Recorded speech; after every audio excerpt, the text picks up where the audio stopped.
I'm going to show you how to hire a commission-based sales rep in 2025, step by step, so you can stop taking every sales call yourself and start scaling without a bloating payroll. 99% of founders get this wrong. They either bring someone cheap who can't close, or they chase a unicorn who never shows up. In this video, I'm breaking down the exact process I use to find, vet, and onboard sales reps who don't just take calls, they own a pipeline, hit KPIs, and get paid only when you get paid. Let's dive in. Alrighty, let's dive into how to find a commission-based setter, and you can actually use this with a closer as well. So the first thing we want to do is we want to define the outcome. And what I mean by that is don't just be vague. Closing deals, closing more offers, closing, packages. You want to actually create realistic and specific targets that they need to hit. For example, closing 15 to 20 qualified appointments per month at 25% close rate and maintaining X amount of monthly revenue per month. For example, you can say $20,000, $10,000, whatever your packages are. And what I will say is this is always look at your numbers. So whatever you're closing, you should be able to replace yourself, right? Maybe you're not replacing yourself within the first day or month, but your goal is to ultimately replace yourself. So what are your current KPIs? Now, if you're not a good closer, maybe you're struggling in sales, what are you currently doing and what should someone do better? How can someone do better? What would that number look like? So for example, if your close rate is 10 to 20%, you're closing maybe 1 or 2 deals a month, is it realistic for them to double that if they're better closers than you, if they have more experience than you, right? Don't make numbers that they can never achieve, because that will turn down people, that will turn away people. Sure, it'll turn them down, but it'll turn them away. And you don't want to turn away people that are truly talented, that would be a great fit for your business. A few more examples here would be pipeline responsibility, lead volume management, what the deal size is, cash collected. The most important part about step 1 is to be specific, right? Define the outcome does not mean just closing deals, but get specific about the KPI, get specific about the numbers that needed to be reached. Otherwise, you're gonna get a ton of unqualified people, number 1, and you're also on top of that, you're not going to truly represent what it is that you're looking for. So that's something to consider as well. Next up is the non-negotiables. Okay, so what are the non-negotiables for a commission-only rep? So an example would be a proven track record. I know for me, whenever I'm hiring, whether it's a closer or a setter, I don't want someone to come here that's super green. We used to hire green people when we first started, and I believe if you're in business for maybe 1 or 2 years and you're still learning and adapting, I think hiring green people is good because you're also learning on the job and you're creating systems with them. But we've been in business for almost 5 years. We have processed well over $2 million at this point. It doesn't make any sense for us to hire someone that's green and spend time with them. So we need some sort of a track record. Ideally, at least 1 year. I would accept if they're really, really good 6 months, but ideally 1 to 2 years is what I'm looking for. Another thing is obviously high-speed internet and professional call setup. I will explain that later on when on another step here. We're looking for fluent English people, right? So ideally they're based in the same time zone as us. I do recommend that's something to look into, which is what makes RemoteLatinos great, is that we hire people that live in Eastern Standard Time, potentially even Central Standard Time, basically the same time zone as the US. Because when you're hiring people that are, for example, in Egypt, which we also have, in Philippines, which we also have, and you're making them do sales calls, at some point that catches up to them, right? It is very hard to maintain a Batman or a graveyard shift type of lifestyle, especially as a very high level closer or setter. Now, there are people that can maintain that and they've been doing it for many, many years. And that's the key point. If they've been doing it for many years, right? If they're only, 6 months, 1 year, maybe a year and a half in, and you want someone to be a really, really a high level A player, they might struggle because of the time zone. That's something to consider. So with that, obviously you talked about English fluency. So you can find English fluency in Egypt, in the Philippines, and of course in Latin America. So I don't think that matters too much with the region. I will say that the accents are a huge thing. So most Americans are familiar with Spanish accents. To us, it's like a Mexican accent. We don't know the difference between a Mexican accent and a Colombian accent. I myself do because I live in Colombia now, but most Americans don't. But they see it as a Spanish accent, right? Where a Filipino accent and an Egyptian accent could throw them off. That's something they're not as used to. Something to consider there, right? CRM discipline. I would also say CRM knowledge, right? If you're using Go High Level, if you're using HubSpot, are you willing to teach them? Talked about our work hours match your lead flow. An example of self-sourced leads, right? So I want to see, don't tell me, show me, right? Don't tell me, show me. I want to see examples. Don't just put it on your resume. Also, show me on your resume and show me proof. Like the more proof they have, the better. Because so many people just put their experience where man, if I was applying for a caller position, I would put an example of my sales call with a Google Drive, an example of how I would handle objections, and of course the video, which we're going to talk about in a minute here. I would go above and beyond compared to anybody else because I want to show them that I'm literally better, not just by my resume, but also by my call skills, which is on video. Next step is culture and drive profile. So sales culture is different, okay? You need hunters. You don't need people who are order takers. You need people who are gonna come in and they're go-getters. You don't need people that just, because they don't have a full calendar full of calls, they're gonna sit around and do nothing. You want people who are hungry. You want people who are ambitious. You want people who have had that experience in a high-ticket sales environment, right? Ideally remotely if that's what you're doing, but even in person, if they had that, that's really good, right? Maybe they have to adjust on how to work remotely, but that's not really a hard adjustment. In my opinion, the harder adjustment is to work in an office rather than to work remote, depending on the person. But I want someone that's competitive. I want someone that's resilient under rejection. I want someone that's persistent. I want someone that will not take no for an answer. I want someone that will handle objections correctly. I want someone that's personable, that can build rapport, and that's a likable person. Like, I buy, and most people, not just me, most people buy from people they like. If you get on a call and the guy's an asshole, or he's just rude, or he's very short, and he's just like, ugh, and I'm not really sold on the company, I'm now definitely not sold on them. The only time I would ever buy from a shitty salesperson is when I believe in the company so much, it doesn't matter who showed up to the sales call. I don't need to love the person unless the company is incredible. But if I don't know much about the company, they don't have a brand, maybe they're new, and the salesperson is just, blech, if at best case scenario or worst case scenario is they're just a dick, I'm definitely not buying from that person, right? So I want someone that is a good soul. And lastly, very important, is coachable. I want them to be coachable. I want them to understand that we're gonna have sales training every single day. Every day we're gonna have sales training. What does that mean? That means that they better show up ready to learn. They better show up taking notes. They better show up and apply what is being taught to them. It's one thing to sit there and take notes, but if you're not applying it and every day you're making the same mistakes, that's a problem, okay? Pro tip number one is you wanna make your job post feel like a sales pitch. They have to close. So for example, this is very good here. We only hire reps who can prove they've made money without a base salary. That's you, sell us in 3 sentences, right? So I want people to know that they're so good that they don't need a base. However, if you are hiring offshore salespeople, you should consider some sort of a base because a lot of them come from that world. And what happens a lot of times is that slowly we take away the base and we increase commission. So maybe in the first month, for example, we'll give them a $1,200 base, but commissions are only 5%.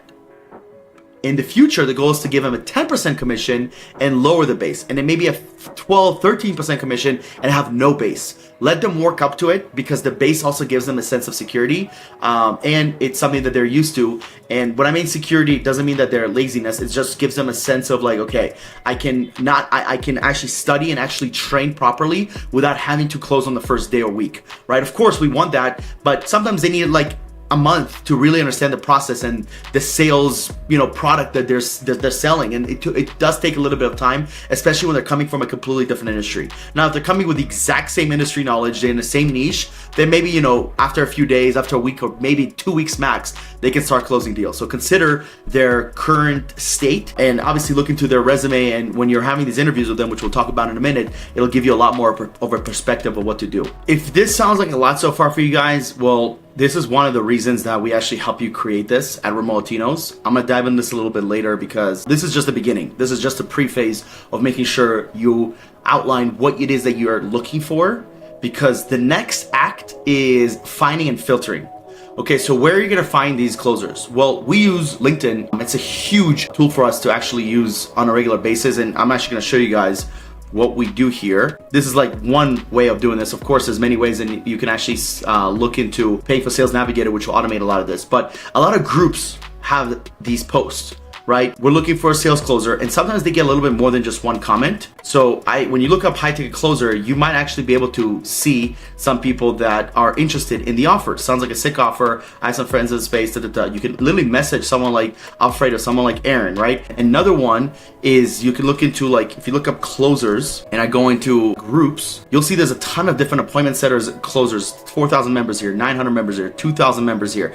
Groups will be great. So not only can you can also come in here and you can actually start posting if you want. You can also see what people are posting. One of the best things to do is to look at the postings that other people make And remember, most of the time they're only hiring 1 or 2 people, and sometimes they get 4 comments. Sometimes they get way more than 4 comments, right? And then you're able to come in there and actually message these people. Not only groups on LinkedIn, but Facebook groups also has a ton of different places to find someone. So that's something to also consider. Another thing is your warm audience, right? Maybe you have some followers on Instagram, friends on Facebook. I would actually start here before going here, because as you never know, I'd rather go to a trusted source rather than a cold audience. So I would always start with a warm audience first, and then you got the closer, and then there's a platform like closers.io. We actually have used them in the past. You have RemoteLatinos, you have our app, which I'll show you guys here in a minute. You can actually find closers from Latin America. I'm not sure if closers actually does offshore. I believe they might, but you guys can actually come in here and look into the talent pool that we have. Then you can actually see the talent that's out here. There's all sorts of different talent on here. Community manager,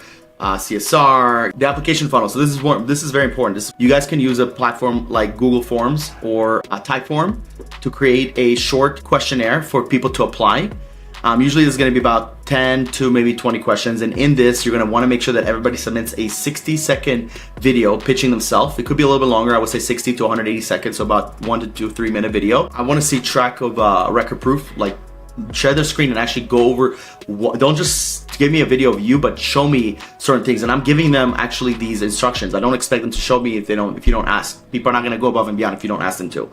So I want you to go above and beyond by me telling you to go above and beyond, right? And then another thing is you can ask them, put a specific word in their subject line. Anyone who misses this is out. That's a really good one, right? Like make sure to mention the word pineapple at some point in the video, because you'll see if they pay attention to the little things, right? So that could be a hidden thing for you. Up next is the 24-hour sales test task. So I would want them to pitch me on their old service, right? So this is an example of it, but you can actually have them just pitch you on an old service. If they're experienced and they worked at a previous position, pitch me on what it is that you sell. Sell me on what it is that you've done in the past, so that way I can actually see this, right? I don't need like a handwritten thing. I need you to be able to pitch me on the call, because that's what you do. We're gonna be on Zoom calls, you're gonna be on phone calls, whatever the case is. Literally show me that you actually are good. Outside of this is part 1 of showing me. This is part 2 of showing me.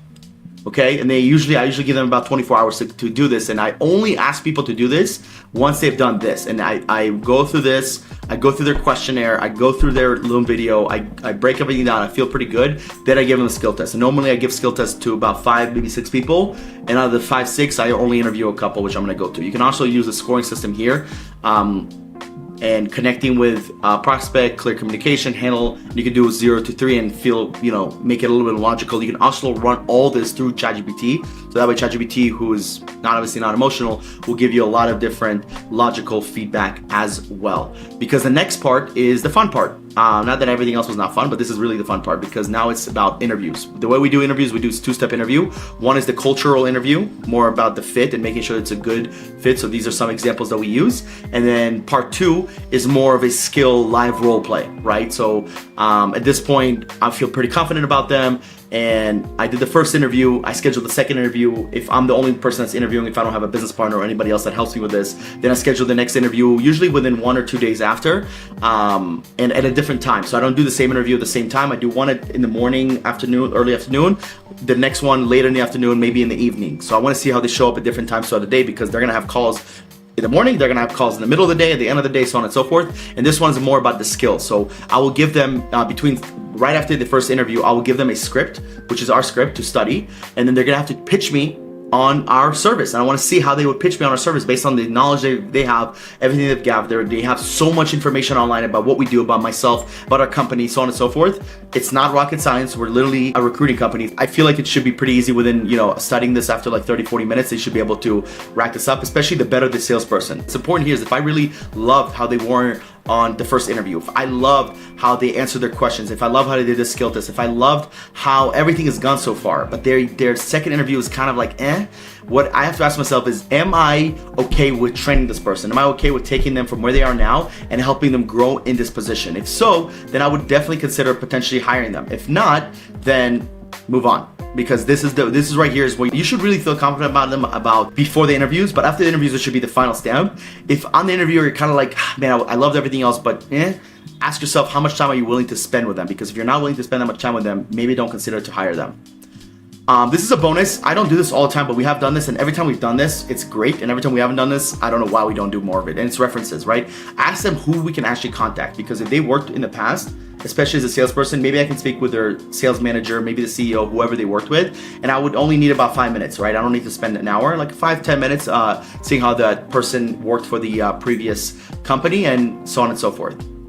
Now, once we've gone through this process, we've agreed on terms, everything's gone great. Now it's about onboarding. We like to do onboardings in 2 parts. I'm gonna make a video about this in the near future, which is a company onboarding and role onboarding. Company is a little bit more broad about the entire company, mission, vision, core values. Role onboarding is literally, it's everything. It's like, where's our leads? What's our CRM? How do we get access to everything? What is our script? Who am I gonna shadow? What does my first day look like? What does my first week look like? It is a literal breakdown of the day-to-day process and expectation that they have with us to make sure that we actually succeed and help them succeed on top of that.